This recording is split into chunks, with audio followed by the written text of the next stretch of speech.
การสดๆมันฮอดน้องเวนนี่เป็นยังไงน่ะก็คือว่าถ่ายคลิปอยู่ดีๆแหละฝนตกปานนี้เนาะแล้วปานนี้สิย้ายกันเขามาถ่ายอยู่หน้าบ้านนี่แหละในเงินนี่แหละแล้วปานนี้ญาติคันจองจากมือเฮานี่บ่โดยเพิ่นญาติคันจองจากมือเฮาแต่เพิ่นเอามานี่คันจองค่ะมันสิถึกไหมไม่สิซอดเพิ่นว่าบัดข่อยได้ซะข่อยก็บ่ย่านข่อยเปียกว่าก็ย่าแล้วย่านไม่ตายเนาะบัดคนได้ซะว่าบ่เป็นหยังดอกว่าคนไม่ค่อยก็เลยดื่มบ่ดื่มเลยว่ะเนี่ยเสียใจแฮงเห็นไม่ดีกว่าเฮาเกือบนะเอาไปเลี้ยวไล่มีเหตุการณ์ยังเกือบตายฮอดชีวิตเอาเดี๋ยวน้องเบียวก็จะถามขึ้นอยู่เอาแบบที่ว่ามันเกิดอุบัติเหตุที่ว่าเกือบแบบเจ็บปวดชีวิตเนาะขี่รถไปแล้วจะล้มมันนะบ่มันเสี่ยงบ่ย้อนไป3-4 ปีขึ้นหลัง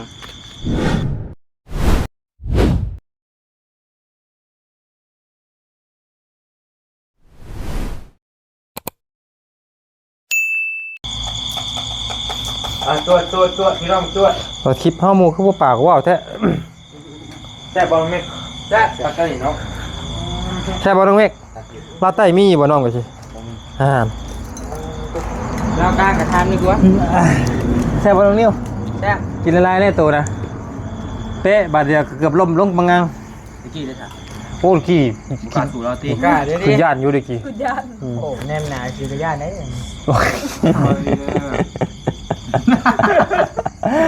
สวัสดีน้องมาจวดน้ำกันตะกี้น้องมาที่เราคลิปนี้เมื่อก่อนแนมหน้าสิก็ยาน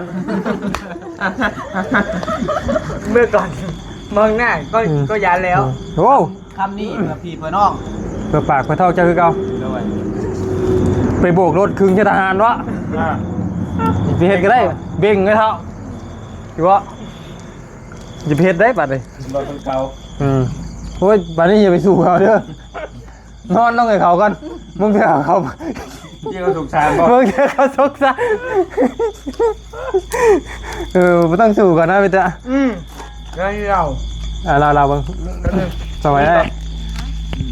ถึงก้อนเห็นพี่จากปากก้อนเห็นพูดออกมาจังเลยยังเย็น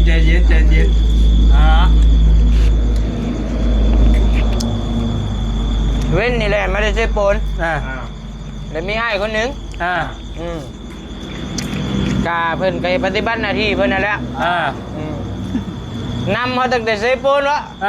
จนเกือบเขานั่นเกือบยังก็ไอ้เมฆบ้านเป็นถ่ายยากนะเกือบเมืองพีนเนาะว่าเอาวันแก่ของเถื่อนวะนำมาเปิ้นมันหลุดแล้วล่ะมันยังเหมือนตำรวจป่ะตำรวจย่างไปครึ่งเบ่งเลยเท่ากันยังมีหนาไม่กี่เขาอยู่ตำรวจตามบ่แม่ตำรวจไล่ไล่เฮียยังไงนะเพิ่นไล่เฮียยังเพิ่นได้หับแจ้งว่ามีคนหลักเครื่องเลยเพิ่นเห็นรถท่าเนี่ยมันคุมปิดท้ายมันคุมท่าแน่เลยกับก้นทรงมันหยุดโยดเด้ทางก้นมันนะคือว่าแกนักแต่ถ้ารถบริมียังเพิ่นก็นำมาหลายกิโลแต่ว่าศูนย์คือกันแล้วกันมาขึงที่ก้อนมาเพิ่นนะโอ้เฮาเลยขึงวะเพิ่นไม่ได้ขึงบ่ย่านเฮาอะโอ้ยบ่หยอกสิเด้อพี่น้องกระลมกันจบเจือแหละจบก้าวทำนั้นเมื่อเท่านี้อีต้นเล่าไอ้เราเกือบแม่นเราเหตุการณ์มาจนบ่ไอ้อีต้นแล้วเฮาพาแซงทางโค้งวะอีต้นไพ่น่ะแซงมาอีต้นในตำรวจแล้วแซงมาทางโค้งรถพ่วงก็มาบัดนี้เฮาแซ่บเข้าวิทย์น้ำลาวประมาณ2-1เลยวิทย์รถพ่วงน่ะโอ้ยแบบผ้าไปใช้ดีว่ะเนี่ยตามก้นแบบบ่ฮู้ว่าตำรวจเด้ตอนแรกผ้าไปใช้ดีอ้ายนี่วะลัดหน้าเจ้าบ่แล้วขี่มาลัดหน้าจึกรถลัดหน้าจึกเลยร้ายแล้วก็เบรกจึกเลยต้องใจว่าฮะมันก็ต้องใจเลยคนว่าเติม1อยู่น้องเมฆต้องใจทำไงธรรมดาอยู่ไอ้เมฆคือธรรมดาเนาะบ่ได้ฮู้เด้ว่าเกมอะไรกันคนก็ยังพิดเด้เข้ามาแม่จากกระตื่นอยู่ว่าเอ้าอีตายมายังเอาประมาณนี้นะไปแต่แล้วก็ว่าดีอยู่ทางขวางทางปาดหน้าเสียตัวหลายคนแหละ แบบนี้เลยติ บางทีก็หักเข้าห้องน้ำก็ตามมา เดี๋ยวเด้อข่อยก็มีอยู่เหตุการณ์นึง อืม อืม อย่างนี้บ้าง คิดกันบ่ พูดได้9 โมงทันเหตุการณ์ หลายเหตุการณ์ ครับอืมออกจากปากเลยกินนี่ โอ้ จ้า สบายดีเด้อ แต่ว่ารู้สึกว่าเป็นว่าเตียงเลยนะ รู้สึกว่าไปไทย ต่างประเทศนี่ ไปต่างประเทศ ตอนนั้นค่อยเสีย แล้วรู้สึกช่วงนั้นกำลังย่านบุคคลหนึ่งอยู่แบบมาอันนั้นก็รถตัดหน้าเลยลงมาปุ๊บ FC ได้บ่เตียงโอ้ยว่ะ ตัวนี้ข่าว9 โมงทันเหตุการณ์ จบข้าวบริบูรณ์ จบ เมื่อจนนี้ข้าวกาเราตัวไม่เป็นที่เราตัววันนี้ข้าวกา เราวันนี้เรา พี่รอดแม่เท่านั้น เมื่อน่ะ โอ้เดี๋ยวได้เหตุการณ์ที่เจ้าจำบ่ลืมที่สุดคืออย่างเนาะเรากินก่อน ไม่ไป ไม่ไป ไม่เหตุการณ์ที่เจ้าจำบ่ลืมที่สุดเป็นเจ็บปวดที่ผ่านไปกี่ปีก็ยัง เหตุการณ์ดีหรือเหตุการณ์ร้ายเอาทำไปนั่นก่อน อันนี้เลยละ เอาไล่ก่อน เสียพอบ๊อบให้น้องเพิ่นเว้าเจ้าต้องข่อยยังสิถามอยู่จะเขียนไว้เลยต้องบอกนี่ก็ได้ อื่นยังบ่หมด ก็มีอยู่สดๆร้อนๆมื้อนี้แหละ ยังไง ว้าวเฮ็ดบ่บ่เห็นจังเฮ็ดนี่ แท้น่ะเฮ็ดยังเลย เฮ็ดให้เสียใจ บ่ยาวดีกันแหละ มา แฮงบ่ได้ดีเด้อ เอาให้กันบ่ รายการสดๆร้อนๆน้องเวนนี่ เป็นยังไงน่ะ ก็คือว่าถ่ายคลิปอยู่ดีๆแหละฝนตกปานนี้เนาะแล้วปานนี้สิย้ายกันเข้ามาถ่ายอยู่หน้าบ้านนี่แหละในเรือนนี่แหละแล้วปานนี้ญาติคันจองจากมือเฮา นี่บ่ โดยเพิ่นน่ะญาติคันจองจากมือเฮาแต่เพิ่นเอามานี่คันจองค่ะมันสิถึกไหมไม่สิซอดเพิ่นว่าบัดข่อยได้ซะข่อยก็บ่ย่านข่อยเปียกว่าก็ย่าแล้วย่านไม่ตายเนาะเพิ่นว่าบัดคนได้ซะว่าบ่เป็นหยังดอกว่า คนไม่ค่อย ก็เลยลืมบ่ลืมเลยว่ะเนี่ย แม่ เสียใจเลย เสียใจแฮงเห็นไม่ดีกว่าเฮา เติม1อยู่ได้หาแล้วบ่ดิเฮาก็เติม1อยู่กับไม้นี่ เหมือน เพ เพิ่ ราะ น น้องไปกันสิคิดว่า น้อยใจ เข้าใจ บอกว่าผู้นี้สิคิดว่าจะได้แข่งคนดำหน้าลูกกากันยังได้น้อยเดียว โอ้ เนาะ บ่เคยดำนาได้เฮาน่ะ บ่ไม่มันเสียดิ ไม่ตายได้ชี้5,000 บาทสินะไม่นะ ความเครียดของคน ก็เข้าใจก็น้อยใจแหละก็เข้าใจ บ่อย่างคำเว้าแฮง แม่นแฮง อย่ามันเดือดคำบอกน้ำแน่แหละมันจะว่ากันได้ บ่ใช่กันเฮ้ยเอาคันเจ้ามาเลยตอนนี้เฮ้ย อันนี้นี่ไอ้มาสิได้ยังเว้ากันนี่บ่ เฮ้ยเอาคันเจ้าไม่ค่อยแน่ยันไม่ค่อยตายเฮ้ยประมาณนี้ ได้แล้ว เราบอกว่านะเราว่ามานี่จบ มันยอมเลย ขอโทษได้ก็ขอโทษไว้บ่นั่งเที่ยวกันยังหามื้อนี่ เหตุการณ์ที่บ่ลืมนี่มันเป็นอันนี้บ่ เครียดแฮง มันก็แบบนึง ล่าสุดล่าสุดเนาะ สุดมันหมาดเลยเด้ได้แล้วไปใส่เราเรียบร้อยหรือเอาดี เอาเร็วไล่ก็ได้ เรียบร้อยนี่อะไรน้อเรียบร้อย เอาดีที่สุดไปเอาดีสุด กี่ว่าจำนะบ่ จำ เอาแบบซี่ก็ได้มะเอาแบบเร็วไล่มีเหตุการณ์ยังเกือบตายเพราะชีวิตเอาเดี๋ยวต้องเบียวก็จะถามขึ้นอยู่เอาแบบที่ว่ามันเกิดอุบัติเหตุที่ว่าเกือบแบบเจ็บปวด ชีวิตเนาะขี่รถไปแล้วล้มมัน นะบ่ มันเสี่ยงบ่ ย้อนไป3-4 ปีขึ้นหลัง เด้อบัด ย้อนอดีตไปเนาะ ตอนนั้นอยู่กับผู้นี้แล้วบ่ มีละมี อะไร รวมกันแต่ว่ามีละ มียังไง มีอย่างกันแล้วเอาบัวมีเลยเนาะ ทำมือสาวใส่หัวปันๆเด้เราเดี๋ยวมีกันและกันหั่นนะ โอเคหักกันแล้วเดินกำลัง มื้อนั้นตื่นเช้ามานุ่งเครื่องอาบน้ำแต่งตัวขี่รถออกมา แต่เฮือนมื้อนั้นเป็นมื้อเซ็งจบม.7มื้อน่ะมื้อแรกเป็นวันจันทร์เลยเป็นวันพุธเซ็งมื้อแรกว่าซั่นซะ ตกลงจันทร์ได้พูดนี่ เป็นวันพุธว่าเพิ่นเซ็ง3มื้อพุธพฤหัสศุกร์ พุดมาฮัดซุก เอาเซ็ง3มื้อเด้อ เซ็งจบม.7มื้อนั้นเลยขี่รถออกมาแล้วบัดนี้น้ำมันรถก็สิเบิดพี่เซ็กคนละคันเด้คนละคันป้ายบ่มีป้ายนั่น กินไหม ไปเป็นเรากัน สีดำคือกันนี่แหละแต่ว่ามันคนละคันขี่มอดแล้วบัดนี้ จะกินน้ำบัด น้ำมันสิเบิด พิธีกรนี่กัน แล้วบัดนี้หมู่ก็โทรมาว่ามาหับนี่เด้อไปนำ อีกย่างบ่นี่สีขาวเรื่องนี่ เอาก็เข้าอยู่เด้นี่หมู่โทรมาว่าบ่น่าจะให้นาทีเนาะ เดี๋ยววันดีคนถาม บอกยันมูถ่าหึงเอาย่อๆก็ได้เอาย่อๆท่านเหตุการณ์ เพราะได้จบ มันยังหลายบอมยังหลายคนนะ เอาสั่นเนาะขี่รถออกมาแต่เฮือน โอเค สิไปสิง โอเค มวนให้ไปหับแต่น้ำมันสิเบิดเข้าว่าสิเข้าแวะเติมน้ำมันทีแรกหน้าปตทหน้าปันนี่เพื่อนหมู่กะทางเข้าปันนี่แต่ตัดสินใจบัดนี้ทีแรกว่าสิเข้าเติมน้ำมันก่อนแต่จะไปขึ้นในใดไปหักครัวบัดเดียวรถจักรเข้ามาใส่ตั้มรถ ตั้มยัง ฮะตั้ม ก้นหรืออยาก ก้นหรือก้น ข้าง หรือหน้า ข้าง ทาง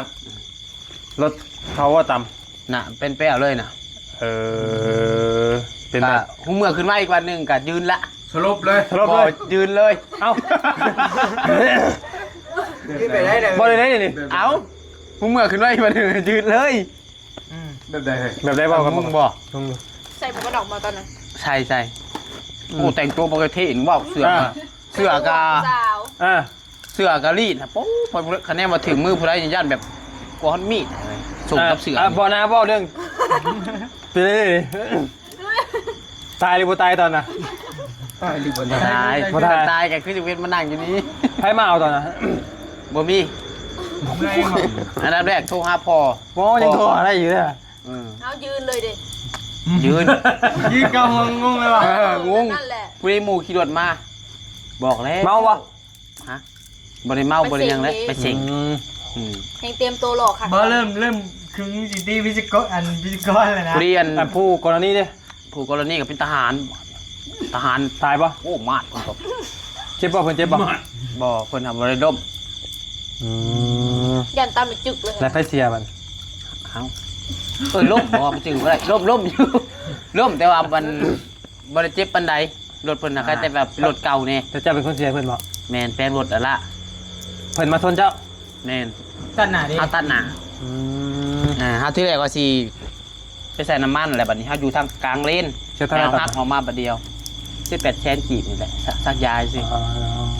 พาเพิ่นไปซักยาแล้วก็ไปรถให้เพิ่นใหม่ เป็นเหตุการณ์ที่ลืมไม่ได้เลย แม่นเฮาจำแห้งมื้อนั้นน่ะจำเข้ากับกระดูกเลยไอ้ กระดูกดำป่ะ เพิ่นซักกัน2เข็ม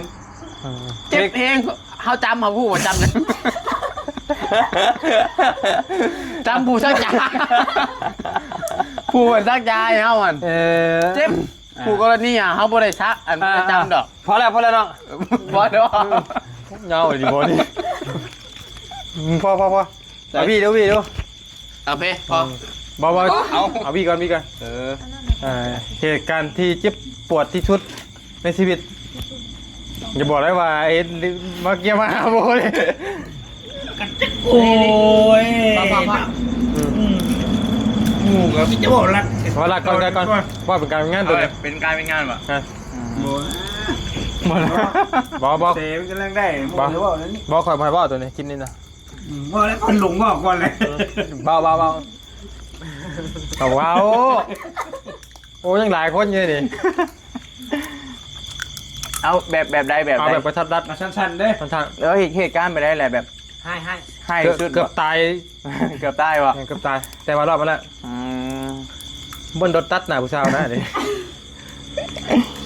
ตอนนั้นเด้ตอนทำไปหลินแล้วเขาขึ้นไปพูนะ โอเคพอ โอ้ย ตอนนั้นเนาะเขาขึ้นไปหลินแล้วขึ้นไปเทิงผู้นะแหละ โอเค ผู้เขาถ่ายให้เบิ่งกันดิแต่เขาห้ามขึ้นแล้วเห็นบ่โอ้มันสูงแห้งได้ มันเว เล็ก ลาบ่หรือว่าไง เล็กบอแต่ก่อนมันก็เป็นสถานที่ท่องเที่ยวแหละแต่ว่าเขาห้ามขึ้นแล้วแต่ดื้อนะดื้ออีกไปขึ้นด้วยความที่ว่าตัวเองดื้อแหละ มุน เล็กอีกยังมันกระดอกไปแล้วขึ้นไปโอ้เล็กฮักบุ่มกับ ผู้อยู่ มื ไหน มาจ นะ องไว้ในเรียบร้อยแล้วผู้ต้องเป็นผู้ยังวะพากระต่ายบอกยังนี่แหละ อยู่เทิงนะ บคอยฮักกระไปวังไหนนี่เด้ แบบนี้ อยู่ท่าแขกเขาแหละ อืม นั่นแหละจำเลยบกล้าขึ้นเลยแบบนี้ครับมันสูงไหนสูงแห้งกันนะ เกิดเจ็บบ่หรือว่าไง ฮะบ่เจ็บจ่องทันเล็กมันดอกแล้วความหมายนะ ไม่ไปกินเนี่ย นาทีเสียงตาย แต่ว่าดื้อซื้อตอนนั้นไม่ได้ถ่ายคลิปพอบกล้าจับกล้องเลยเส้นนะโอ้บกล้าขึ้นเลยบกล้าอย่างยังเลยนะนั่นแหละ เฮ้ย บ่ หลายคนเลย นับ เอาเลย พี่หวาน ผมจะกินน้ำลายแท้นี่ขาน้ำบ่อยโหยอดทำไมทำไมล่ะ หอมจัง บ่ผู้ดี กระถิ่มไปเป็นเล่นบ่ เอ้าหมอนี่ ขอเลยนะ บ่ผู้ดีกระเทินเนาะ เลยไง เอาแบบใดเหตุการณ์ เอาแบบได้เหตุการณ์นะ อันเจ็บปวดที่สุดในชีวิตเกือบตายแต่รอดมาได้ รายการ อันนี้บอกเกี่ยวกับอุบัติเหตุแล้ว แม่น ที่ว่านี่เนาะอุบัติเหตุอันที่ถามนี่ รายการเกือบตายแต่รอดมาได้ บ่ ก็คืออันขี่รถไปซื้อเครื่องนี่แหละ จะไปชื่อเครื่องอยู่ใช้ ขี่รถถีบไฟฟ้านี่แห ไฟ ละ ผ้า แม่นแล้ววันนี้ฮะโมหูอ่ะคนมาแต่ไซแบบนี้แต่ขี่รถมาไวแห้งขนาดจิ้วไปแบบเดียวเกือบซุยไปเลยขนาดกระยาก เจ็บบ่เลย บอแบบบริถึกแต่มันแบบมันเป็นปมมาเลย อ๋อ ค่ะ คล้ายๆจะก็มีเหตุการณ์เดียวนั้น แม่นแม่น อยู่ใน ลืมดิ แม่น ในชีวิตละพอละมันบอกปันไดตัวนี้ต้องไปเตย มันบอกว่าอะไร ไปเตยดิ หลายเหตุการณ์อยู่ อืม โมจิโอโบตอนขี่รถนะแล้วเบรกขาดกลางทางค่ะเด็กกับผู้สาวอันนี้อันนี้ลายนะ อย่าแล้วเราคิดไม่นี่ก็ได้ ให้ไปเตยเล่าก่อนเท้า บอกคนจะไปล่างมือโอ้ ไปเล่า เมื่อน่ะพอดีประมาณ5 โมง 6 โมงแรงนี่แหละสิมาหับแม่แล้วเขาเจ็ดแม่มาแต่เห็ดเวียก นำคนหูจัก คัด โอ้ย เมียโทรมาคุณเมียโทรมาว่าต่อ แต่วันนี้กลับมาหับ ตอนแรกว่าสิขี่รถ ประมาณไหน พีซีหันมาแล้ววันนี้ก็เลยขี่รถข้างห่างมาซะคิดอะไรก็หูหมดน่ะนะขี่มาแล้วก็ ขี่มากะชิห่อไอ้ดอกแล้ววิโก้แล้วขี่กายไปทางเลนเฮาหั่นแหละขี่กายไปแล้วเฮาแหละแบบยังบ่มั่นใจกะหันกลับไปเทื่อหนึ่งกะบ่มีรถแล้วหั่นนะแบบมั่นใจในตาตัวเองว่าคือสิบ่มีรถแล้วว่าหันไปอะไรแบบทางแบบบ่มีรถเลยหั่นนะเฮาก็เลยตัดสินใจขามจนชีวิตแล้วดอกแล้วก็รถจักรมาเลยบ่ฮู้เลยทางสวรรค์นะรถจักรขี่มาบักวายยังตำเอาเฮาเลย ตามเลย แม่แล้วตอนนั้นกับแบบนอนลงเลยแบบถ้ารับก็คือตายเลย ดีแต่เขายังบ่รับตอนนั้นฮะมีแต่หายแบบหัวแตกหน่อยเดียวแป๋ว ประมาณนี้เนาะ ยังอยู่ในขาก็ยัง อุบัติเหตุเนาะ แม่ อาบอดี้บัน เจ้าว อลลี่นี่ข่อย ยังถามอีกว่า วอลลี่นี่ข่อยเขาฮู้แล้วเหตุการณ์เล่านี่ แต่ซุมเฮายังบ่ฮู้ ก็มึงเลยครับ เออ เหตุการณ์ ที่มันรุนแรงอีหลีนะแต่ก็บ่ยาวแหละกับพี่น้องหลายคนก็คือสิฮู้ ก็ตอนรถชนนั่นเนาะ แม่นอยู่น้องโก้มนี่เลยไปดูมื้อยังคนมึงหน้าลูกอยู่ยัก แม่จะได้น้องเพิ่นบ่มีไผจักใช่ไผจักนี่บ่มากับแม่ยาวนี่แหละตอนนั้นก็ขับรถขึ้นมาแต่บ้านแต่สวรรค์เนาะมาจากวัดป้าเนาะมาจากวัดป้าแล้วก็พอดีมีรถมอไซค์ยอดสอนมาตับกับหม่องเลยร้อยตายก็เลี้ยวไล่ใช่ไหมแล้วสุดแล้วก็บอกเรื่องอุบัติเหตุได้ก็บ่ยาวก็ฮู้ดีแล้วก็บอลี่ก็ไปอยู่ในพุ่นแล้ว2 มื้อบ่เลย3 มื้อนี่โดนติดคุกก็เลี้ยวไล่จักกี่เลี้ยวไล่จำได้จำนั้นแล้วเรื่องเลี้ยวไล่ประมาณนี้แหละบ่ว่าขอเล่าต่อแล้วเอาน้องเมฆซะสุดแล้วนี่ไง เอาน้องเมฆเบิ่ง สิตกเขาอ่ะนะเบิ่งทางนั้น เหตุการณ์ในชีวิต ตกเขาอ่ะ ตัวใด ตอนนั้นก็บ่ปานใดจ้ะ บ่ปานใด แต่ก็เสี่ยงอยู่ได้ตอนนั้น ตัวนั้นกันเสียง เกือบตกเขากับไอ้เตียงอะไรอ่ะ อันที่บ่อยู่ลาวใต้เห็นบ่ โดย โอ้ เพราะว่ามันตีนหนึงมันอันกายเฮวนะ เจ้าก็อยู่ในรถบ่ตอนนั้น อยู่ในรถเลย ตี ตีงแห้งยังบ่กายยังรถง่ายนะห่างก็เกือบชีวิตเลย เหตุการณ์น่ะมีอยู่เท่านั้นเนาะเหตุการณ์เจ้าเนาะ มันก็ร้ายเนาะมันก็ร้ายอยู่แต่มันก็บ่ถึงขั้นว่าแบบอันนี้ครับชี เอา วิต ยังไหลมาบ่ทวนเฮานะยังไหลหมดน่ะ เราคือข่อยก็ชนงัวชนหมาก็นับนะบ่มันธรรมดาแค่ไล่มาหลายเป็นว่า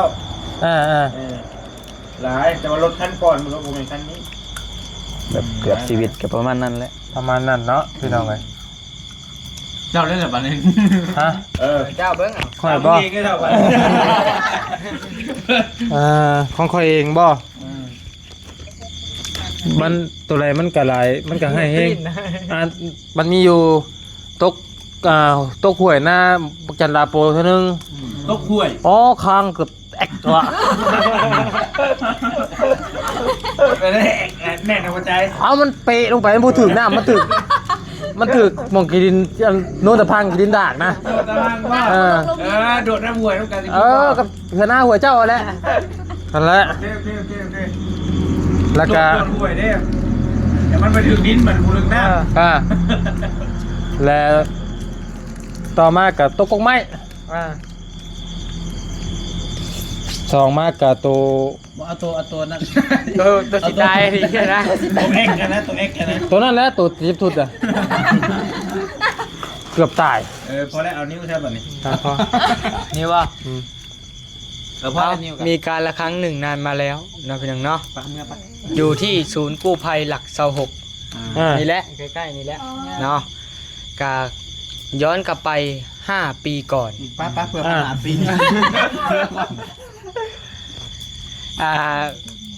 ขากลับเมื่อบัดนี้ขากลับเมื่อบ้านพู้นแหละมาเฮือนประมาณ2 โมงแจ้งเนาะกามีผู้เฒ่าคนหนึงแล้วก็เป็นหมอในห้องหมอแหละพอดีเฮาก็แล่นเมื่อก็ไวเติบประมาณ100นี่แหละแล่นรถ100ปลายรถจักรก็พอดีไปฮอดแยกทางเข้าของบ่เมืองแล้วก็พอดีเพิ่นเมาเด้เราก็กินเมาเหล้าเมาเนาะเราเข้าเมืองหมอแล้วก็พอดีมาแบบนี้ตาเอี่ยวมาตามเติ้งเลยตีลังกาเลยเฮาก็รถลอยข้างหัววุบเลย เรียบร้อยเลย เรียบร้อยจับลูกขึ้นมาย่านแห้งวะเล่นไปโซ่มาแล้วตัวเองหลุดขาแตกเลยนี่กระดูกแตก ยังเป็นห้อยอยู่คุณนี่ ยังบ่มีห้อยมันบ่ได้ทะลุ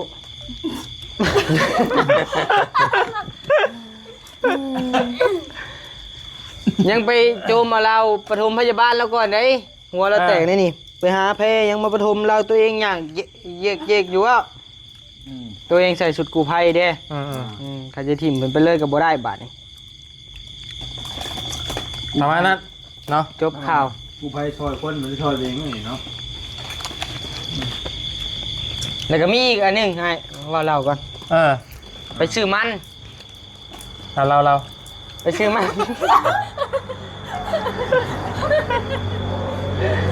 ไปซื้อมันน่ะประมาณ2ต้นหมดเลยในรถคันนี้แหละ โอ้หลายเหตุการณ์ดิ โอ้ ยังบ่ตายว่าตอนนั้นกัน ยังอยู่ตอนไหนกัน ไปซื้อมันวัง2 ปีหลังนี่ มัน2 ต้นกว่ากิโลนี่แหละ ไปพอดีเป็นขัวไม้ ขี่ไปยังมั่นใจก็ขี่ไปบึบขัวถล่มบาดนี่ต้มเลย เรียบร้อย เรียบร้อยอะไรกัน ตาย บ่ตาย ยังบ่ตายอีก อยู่ยกพันเด้ โอ้ ตีรถเบื้องหนึ่งเงี้ยงซะเลยเงี้ยงเดี๋ยวนี้แห เฮ็ ละ ดยังบ่ได้ เซ็ตบาดนี่ว่าจนเดี๋ยวหลุดดุดมาดึง บัตรสิเป็นย้อนกระเพาะ